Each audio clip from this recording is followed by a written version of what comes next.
الحمد لله نحمده ونستعينه ونستغفره ونؤمن به ونتوكل عليه ونعوذ بالله من شرور أنفسنا ومن سيئات أعمالنا من يهده الله فلا مضل له ومن يضلل فلا هادي له ونشهد أن لا إله إلا الله وحده لا شريك له ونشهد أن سيدنا ومولانا محمدا عبده ورسوله أرسله بالحق بشيرا ونذيرا أعوذ بالله من الشيطان الرجيم بسم الله الرحمن الرحيم من عمل صالحا من ذكر أو أنثى وهو مؤمن فلنحيينه حياة طيبة وقال تعالى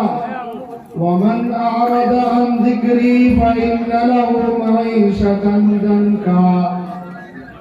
ونحشره يوم القيامة عاما قال لم حشرتني عاما وقد كنت بصيرا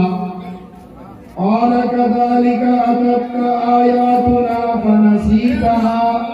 كذلك اليوم تنسى صدق الله العظيم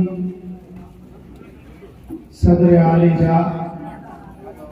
حضرات علماء کرام بزرگان ملت اور پردے میں رہنے والی میری ماں بہنیں، آج ہر آدمی اپنی جگہ پہ اس بات کی کوشش کر رہا ہے اور روزانہ یہ محنت کر رہا ہے اور زندگی کے اندر ہر چیز کا یہ دوڑ لگا رہا ہے صرف اس بات کا کہ ہماری زندگی پاکیزہ بن جائے، عمدہ بن جائے، بڑھیا بن جائے، ہم ہر اعتبار سے کامیاب ہو جائیں، ہمارے جیسا کوئی دوسرا انسان نہ ہو، ہم سے بڑھ کر کوئی دوسرا آدمی نہ ہو، یہ ہر ایک کی فکر ہے۔ لیکن سوال یہ پیدا ہوتا ہے کہ انسان کی اچھائی اور انسان کی یہ ترقی اس بات پر موقوف ہے، اے انسان جس بات کو یہ سوچ رہا ہے، ہر روز تدبیریں کر رہا ہے، ہر روز یہ کام کر رہا ہے، اس بات پر موقوف ہے یا پھر ہم آپ کے پیدا کرنے والے خالق و مالک نے جو راستہ بتایا ہے اور جو طریقہ بتایا ہے اس کے اندر یہ موقوف ہے۔ سنجیدگی کے ساتھ جب ہم آپ غور کریں گے اور سوچیں گے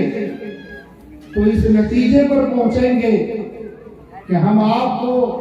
بنانے والے نے جو قانون اور جو راستہ بتلایا ہے، اگر اس قانون پر عمل کریں گے، اس راستے پر چلیں گے تو یقیناً ہم یہ کامیاب ہو جائیں گے، اور اگر اس راستے سے ہٹ کر زندگی گزاریں گے، کامیابی کو درکنار، ہمیشہ ہم آپ کو ناکامیابی اور پریشانی کی زندگی ہاتھ آئے۔ سمجھنے اور سمجھانے کے لیے دنیا میں ایک نہیں بہت ساری مثالیں ہیں۔ آپ جس دوائی کو استعمال کرتے ہیں تو یقیناً اس دوائی کے اندر ایک بیمار آدمی کو تندرستی اور صحت مل جائے، یہ اس بات پر موقوف ہے کہ اس دوائی کے بنانے والے نے اس دوائی کو جس انداز میں اور جس طریقے پر استعمال کرنے کی ہدایت دی ہے اگر آپ اسے استعمال کرتے ہیں تو یقیناً آپ کے اندر سے وہ بیماری چلی جائے گی، کمزوری ختم ہو جائے گی، آپ کے اندر توانائی آ جائے گی۔ اگر آپ نے یہ طریقہ نہیں اپنایا اور یہ سوچا کہ چونکہ اس دوائی کے خریدنے میں میرا پیسہ لگا ہے، میرا روپیہ لگا ہے، اس لیے ضابطہ اور قانون میرا چلے گا، نہ یہ کہ بنانے والے کا قانون چلے گا۔ آپ بتائیں، جب وہ بیمار آدمی اس دوائی کو منمانی طور پر استعمال کرے گا تو یقین جانے آپ بیماری تو نہیں جائے گی لیکن یہ بیمار چلا جائے گا، یہ انسان ختم ہو جائے گا، جان سے اس کو ہاتھ دھونی پڑ جائے گی۔ کیوں؟ اس لیے کہ آپ نے اس دوائی کو بنانے والے کے قانون اور ضابطے کے خلاف استعمال کیا ہے، اس لیے دوائی آپ کو صحت بخش نہیں ہے بلکہ آپ کو زندگی برباد کرنے کے لیے ہے، موت کے گھاٹ اتارنے کے لیے۔ ایک نہیں انیک مثالیں ہیں، بہت ساری مثالیں ہیں۔ میرے دوستو،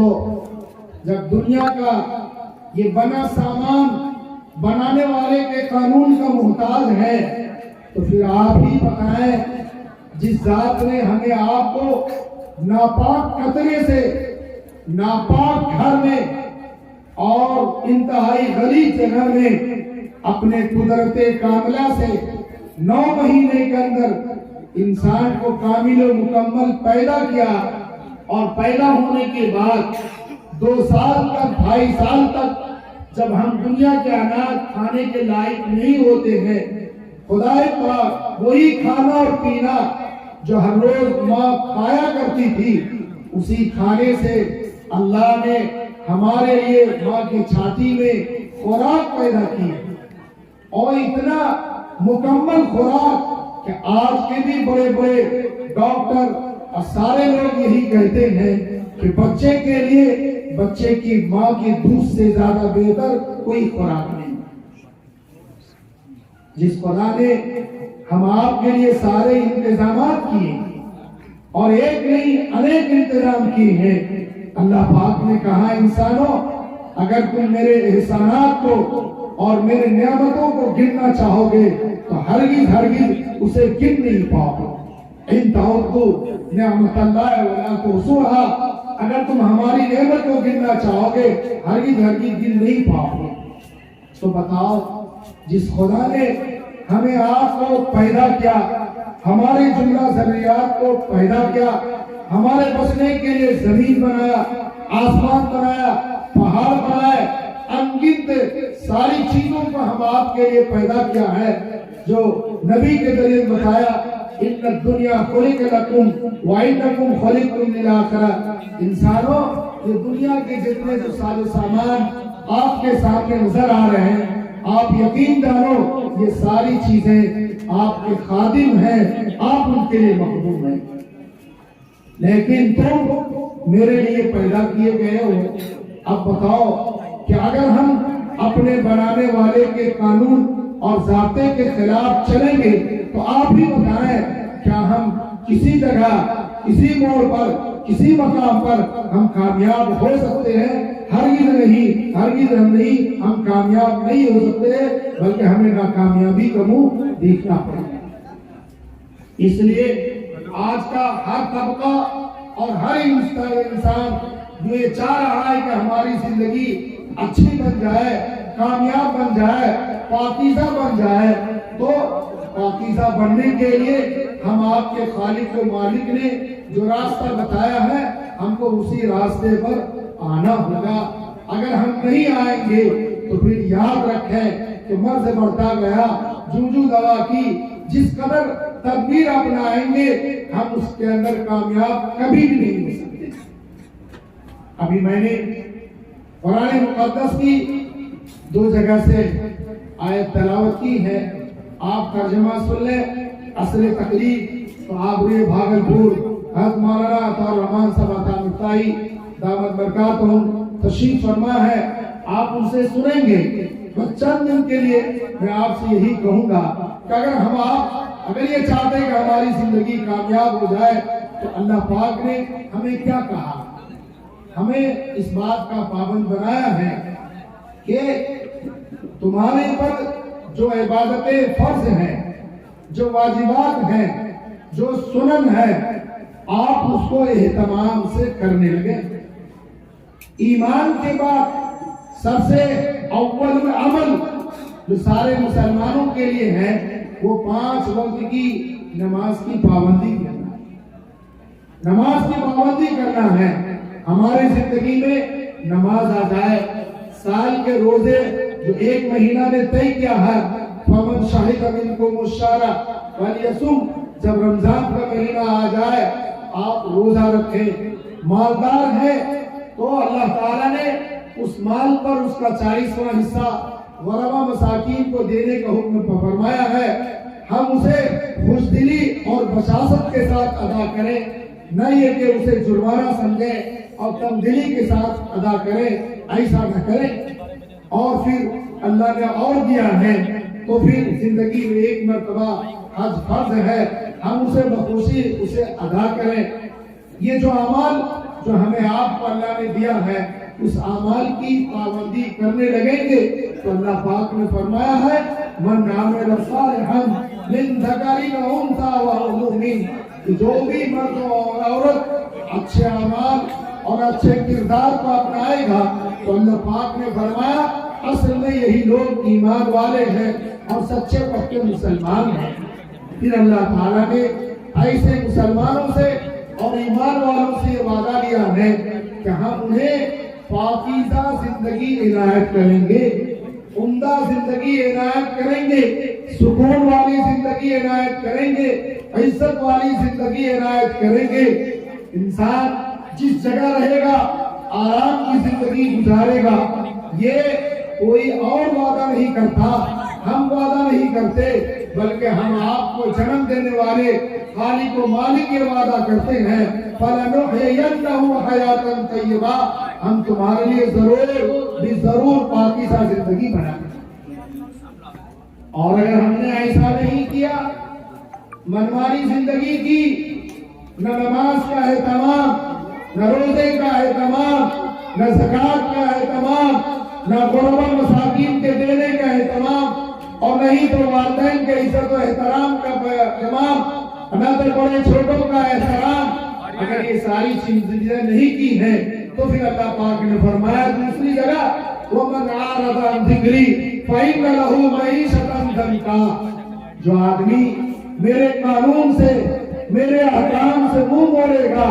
تو ہم اس کے زندگی میں تنگی اور پریشانی اور مصیبت ڈال دیں گے۔ تو کیسی پریشانی؟ بیوی نافرمان ہوگی، اولاد نافرمان ہوگا، خاندان والے دشمن بنیں گے،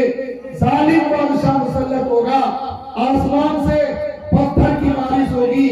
زمین بھوچال آئے گی، حکمراں گڑبڑ ہوں گے یا بیماریاں آئیں گی، طرح طرح کی مصیبتیں حالات میں یہ انسان پھنس جائے گا۔ تو اللہ نے فرمایا وَمَنْ أَعْرَضَ عَنْ ذِكْرِي فَإِنَّ لَهُ مَعِيشَةً ضَنْكًا، جو میرے احکام سے منہ موڑے گا تو ہم اس کے زندگی میں تنگی اور پریشانی ڈال دیں گے۔ وَمَنْ أَعْرَضَ عَنْ ذِكْرِي فَإِنَّ لَهُ مَعِيشَةً ضَنْكًا، یہ تو دنیا کا حال ہوگا، جب مر کر ہمارے پاس آئے گا تو اللہ نے کہتے ہیں وَنَحْشُرُهُ يَوْمَ الْقِيَامَةِ أَعْمَىٰ، ہم بروز قیامت اسے اندھا بنا کر اٹھائیں گے۔ یہ انسان بولے گا لِمَ حَشَرْتَنِي أَعْمَىٰ وَقَدْ كُنْتُ بَصِيرًا، اے میرے پروردگار آج آپ نے مجھے اندھا کیوں بتایا جبکہ میں دنیا میں آنکھوں والا تھا، اس آنکھ کے مناظر سے بہت ساری چیزوں کو دیکھا کرتا تھا۔ لِمَ حَشَرْتَنِي أَعْمَىٰ، آپ نے مجھے اندھا کیوں بنایا؟ تو اللہ پاک کہیں گے كَذَلِكَ أَتَتْكَ آيَاتُنَا فَنَسِيتَهَا كَذَلِكَ الْيَوْمَ تُنسَىٰ، کل تیرے پاس میرے احکام پہنچے تھے، علماء نے بتایا تھا ائمہ مساجد نے بتایا تھا، جماعت کے حضرات نے بتایا تھا، پڑھے لکھے تھے، کتابوں میں تم نے پڑھا تھا، کل تو نے مجھے بلایا تھا تو آج میں نے تجھے بلا دیا۔ اس لیے دوستو، اگر ہم یہ چاہتے ہیں کہ ہمارا معاشرہ، ہمارا گھرانہ، ہمارا ملک، ہمارا علاقہ خوشگوار رہے، اچھا رہے، چین سکون سے رہے، تو پھر یاد رکھیں اللہ تعالیٰ نے ہمیں آپ کو نبی کے ذریعے سے، علماء کے واسطے سے زندگی کے جو احکام، زندگی کے جو قانون گزارنے کے لیے جو بتائے ہیں، ان باتوں کو اگر ہم آپ خود کریں گے، اپنے ماتحتوں سے کرائیں گے، بیوی بالوں سے کرائیں گے، سماج اور ملک میں کرائیں گے، تو پھر اللہ تعالیٰ ان کی برکت سے حالات ماحول کو اچھا کر دے گا، اور پھر اللہ تعالیٰ نے دنیا آخرت کے جو وعدے ہم آپ سے وعدے فرمائے ہیں، انشاءاللہ وہ وعدے ضرور آئیں گے۔ تو کریں گے بھائی انشاءاللہ۔ اللہ سے دعا ہے اللہ پاک ہمیں آپ کو کہنے سننے زیادہ عمل کی توفیق عنایت فرمائے۔ وآخر دعوانا ان الحمدللہ رب العالمین۔ جزاک اللہ۔